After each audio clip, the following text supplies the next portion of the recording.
everyone, it's Hayes, and in today's video we're going to be doing the commentary / analysis on episode 12 of Miraculous Ladybug season 4, Crocoduel. So, like always, if you haven't seen it yet, I'm about to spoil the entire episode for you, so please check below in the description box for some links to where you can watch it.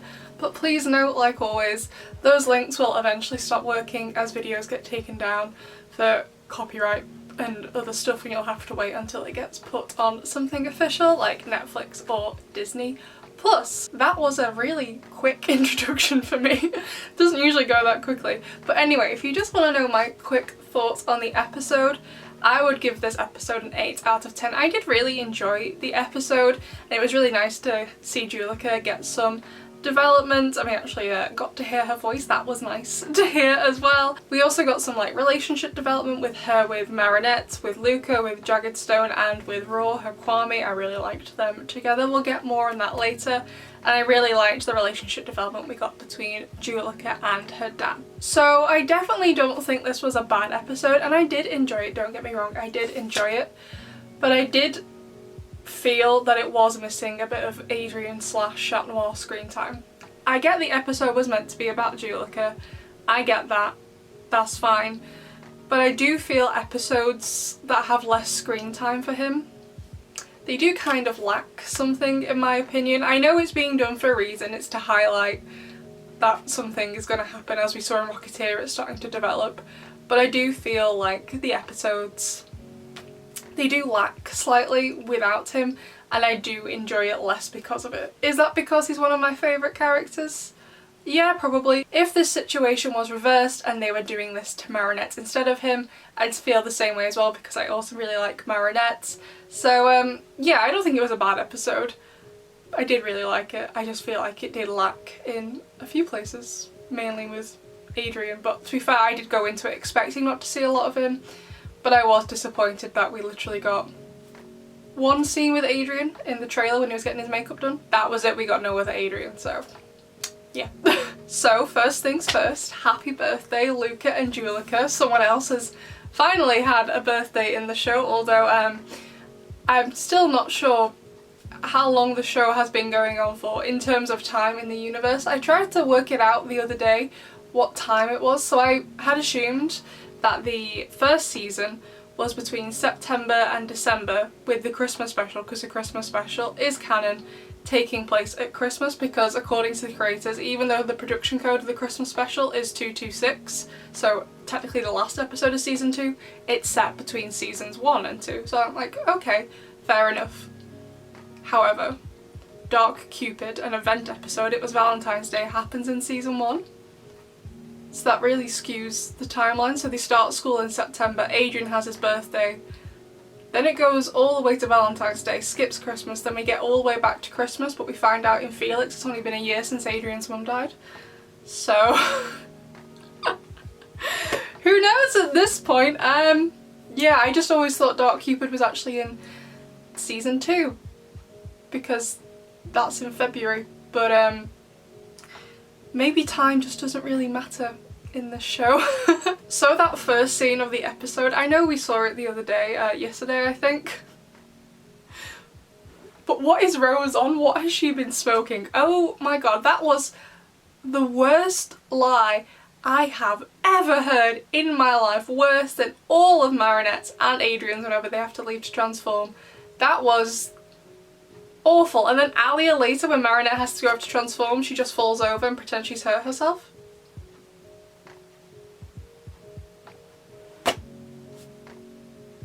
Are you all stupid? You're all really, really bad at lying. Those were both awful. Oh my god. Oh, it was terrible. Just terrible. And you know, honestly, I'm not surprised that Juleka did get upset by all this, because it was meant to be her birthday party and they were all using it as a way not to get Luca and Marinette together, but to get them to talk to each other. Well, to get Marinette to talk to Luca seems...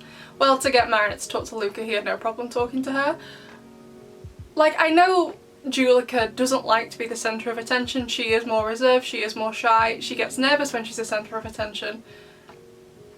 But you know, it's still meant to be her birthday, it's meant to be her day, so I would have been completely annoyed with my friends using my own birthday party to do this, and like they did it purposefully. It's not like, oh hey, we're at Julica's birthday party, may as well do this whilst we're here with Marinette and Luca. It was like, no, we were gonna go to the cinema, now we will stay here at the boat and have a party, not for you to have a party, for Luca and Marinette to talk to each other.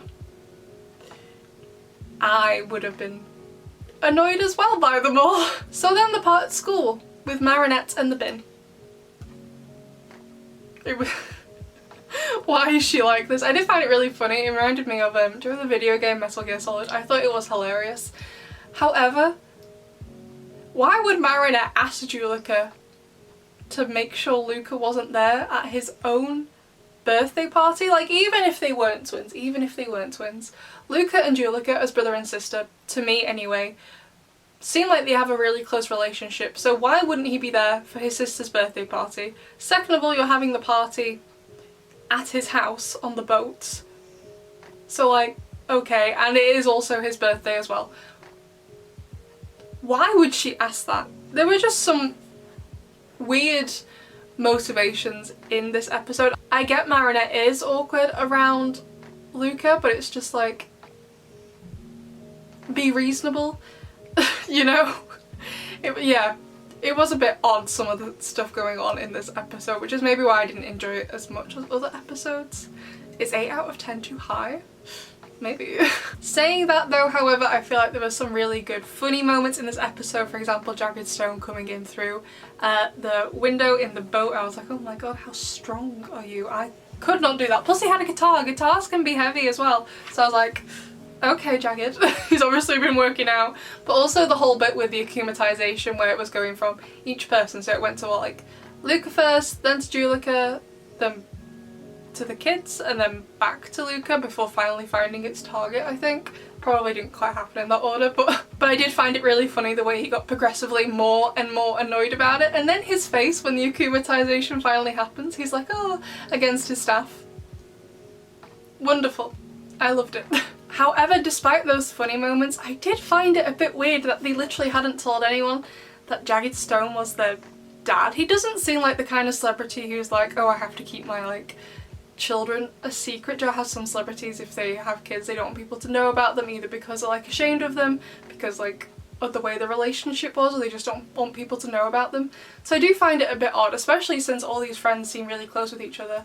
They didn't even tell them that their dad was Jagged Stone, who is kind of friends with all of the kids in the show. Obviously I know Marinette was acting surprised because obviously she was Ladybug, she was there to find out, but I did find it kind of odd that they hadn't told anyone else. They found out in the first episode of the season. I don't know how long it's been between then and Crocoduel, but like surely at least a month has passed by the time we get to Crocoduel, so they haven't told anyone for quite a while now, which I guess they don't have to, but I did find that kind of odd. However, I really like Jagged's relationship with Luca and Julica in this episode. He was really kind to Luca and doing the weird things with have to teach him the daily chord, but also I really like the way he was with Julica as well. I know that first scene with Julica and Jagged together, he screamed because he didn't notice her, but later on when he was giving her the bass guitar, the look on his face was so sweet. Also, Marinette, back at it again.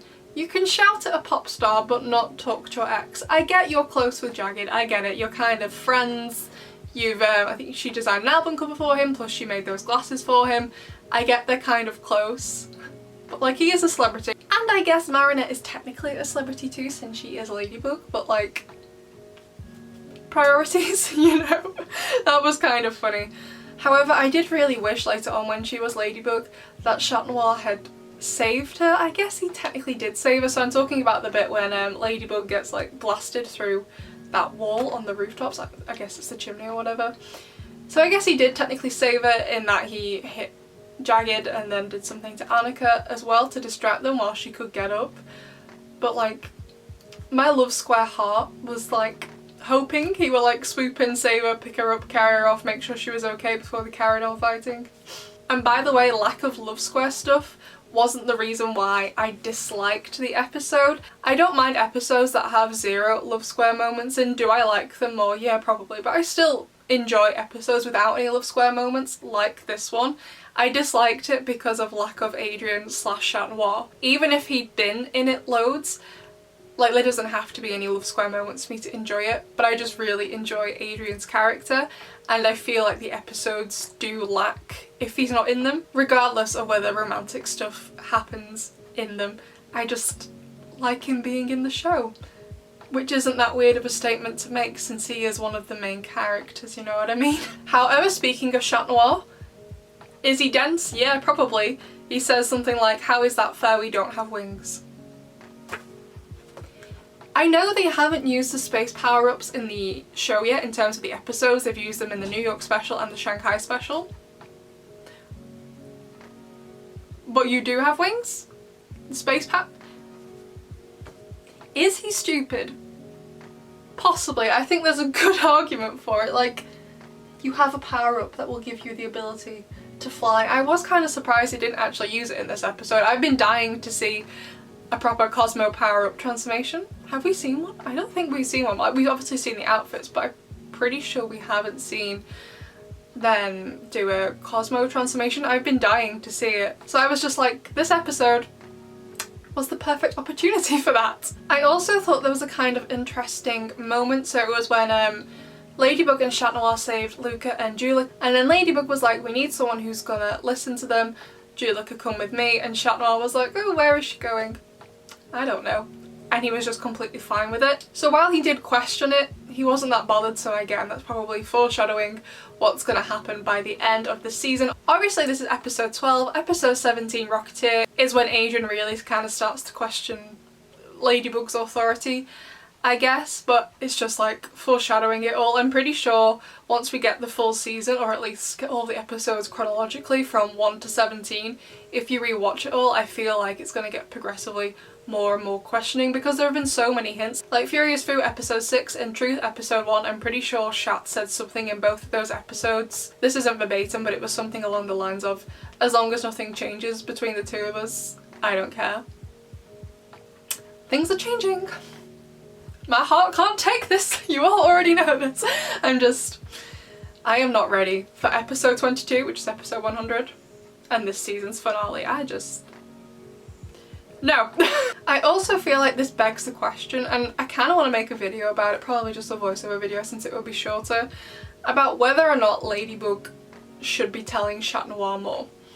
And whilst I get Ladybug is in charge, there has to be a leader in this, and Ladybug is in charge, and she has been the natural lead since the show started in chronologically in Origins, and obviously now she is the Guardian, so she is now like the named lead between them. They are still meant to be partners. I do feel that she should at least discuss things with him. Like, she can be the one to make the decision and the one to act on it, but I do feel at the very least she should get Chat Noir's opinion, because they are meant to be a partnership. I literally feel they should be having meetings about stuff. I get giving out Miraculouses is often a spur of the moment thing. They can't just drop everything in the middle of an Akuma attack for Ladybug to be like, okay, here's what I'm planning on doing, Chat, and they both go and get a Starbies afterwards to discuss it all.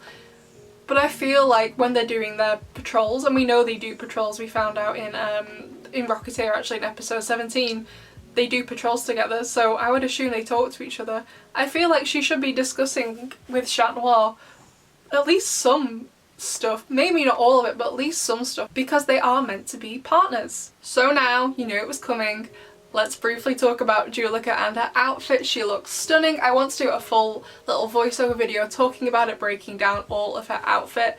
I really, really liked it. I like how the way the weapon was on the end of her tail. I think the only other superhero like that, well, I mean, I guess Chat Noir can use his tail as a weapon, but I think the only other one like that to my memory is probably the mouse Miraculous with like the skipping rope, jump rope, is that the American, right? That's the only one like it, so I did really like how the weapon was on like the end of the tail. That was really cool. Like I said, she looked amazing. I'm going to do a full video on it, but one thing I really, really liked about it was how raw was with her, that it was like, hey, you're not like worthy of me telling you the transformation phrase until you start like screaming at me to prove that you're like worthy of the Tiger Miraculous. I really liked that, and it was really good for Julica's character development as well, because she then used that later on to shout at her parents. Not that I'm advocating you shout at your parents, but you know what I mean? Like, it really helped her, and I thought it was a really unique way to do it, because none of the other Kwamis have like made their wearer do that. I think Kalki kind of tried in Star Train for the first time with Max, but Ladybug was like, Kalki, we have zero time for this. Just transform, just do it, forget that now. We have to do this first before you'll die from lack of oxygen. And Chat Noir's reaction to Julica when she was transformed? Priceless, amazing, but surely like he'd be able to work out who it was, because obviously Ladybug took it. I feel like even though he didn't see, he could work it out.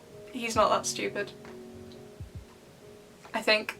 Chat Noir wasn't completely useless in this episode. He did have that funny scene with Julica, and he did the thing with the pole and obviously the cataclysm as well, but he didn't do a great deal. Like I said, I know it's meant to be about Julica, and I was like, okay, you're not completely useless. And speaking of the Akuma object, I understand how they had to fix it in order to break it to get the Akuma out.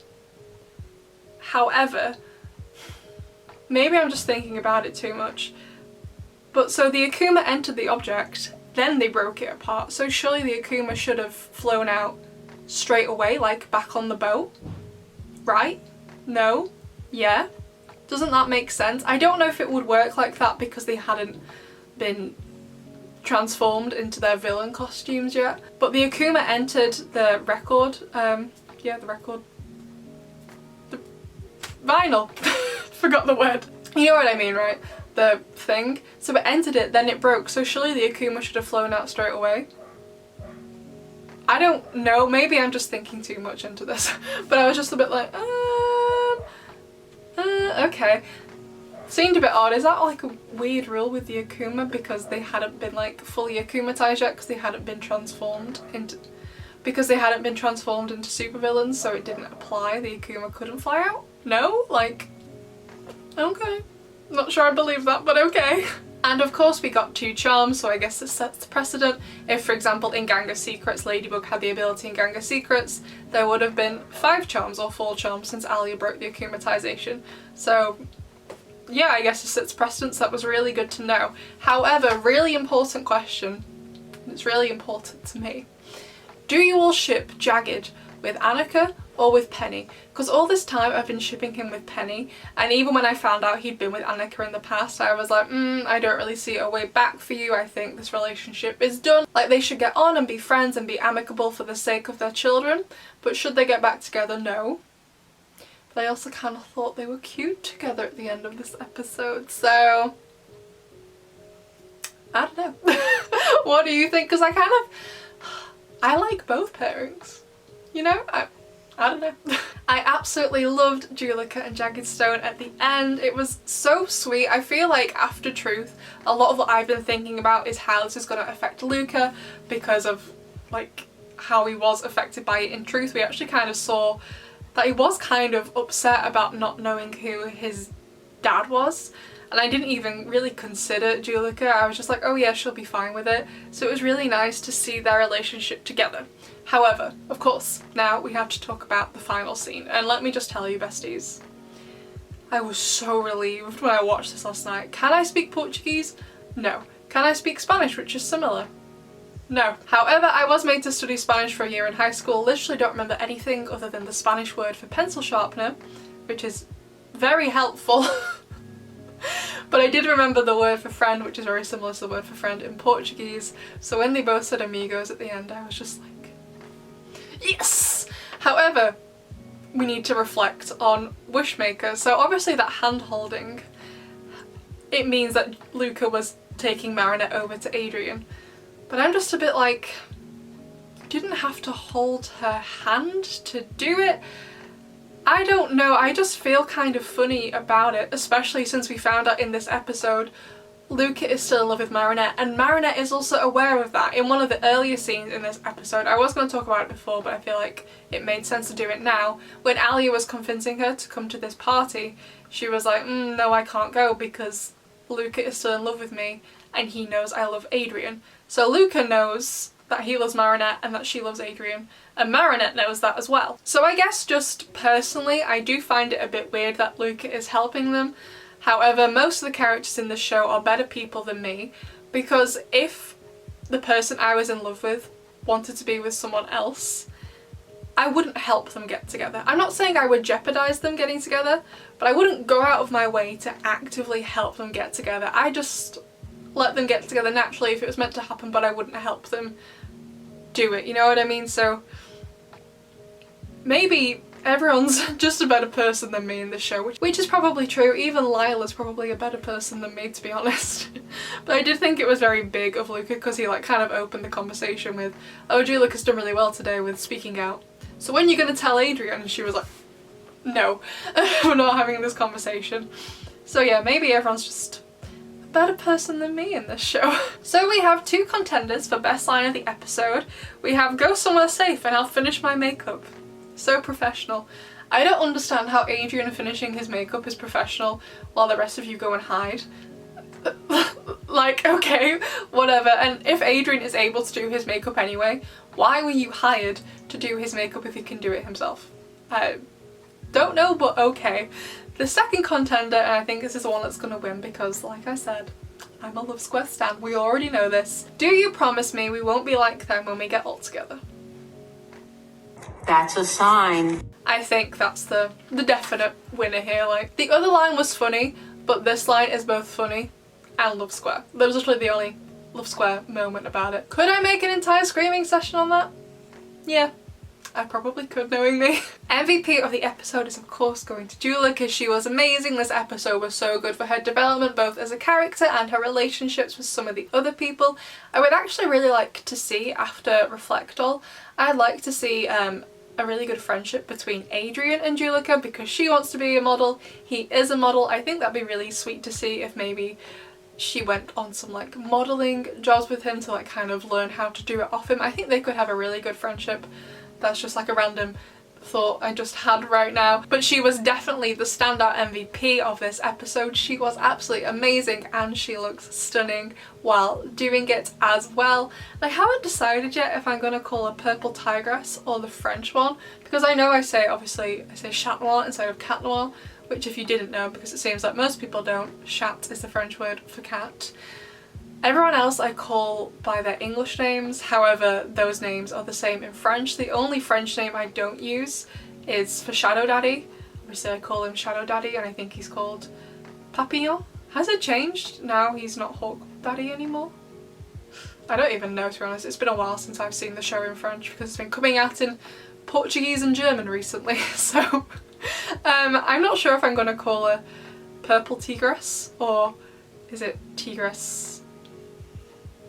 French word that I'm not sure how to pronounce yet. I can speak a fair amount of French, but I've never had to use that word before, so I'm not sure how to say it. And I don't want to thoroughly embarrass myself. So I think we're going to stick with the 8 out of 10 I gave at the start of this video for the episode. I did really like the episode. Like I said, I did feel like it was lacking a bit of Adrian / Chat Noir. Was I going into the episode expecting to see a lot of him? No, I wasn't. Was I going in expecting any Love Square? No, I wasn't. But just because I wasn't expecting it didn't mean I wasn't disappointed when it didn't happen. Yeah, so I know it was meant to be about Julica, but I feel like the other episodes when we've gotten heroes in the past, as in new heroes, so Rena Rouge's debut and Carapace's debut for sure, and Pegasus's debut as well, we definitely got more Chat Noir. I don't mind so much for Mega Leech that there was less Chat Noir, but that was purely because Carapace was there, Ryuka was there, Pegasus was there, Vesperia was there.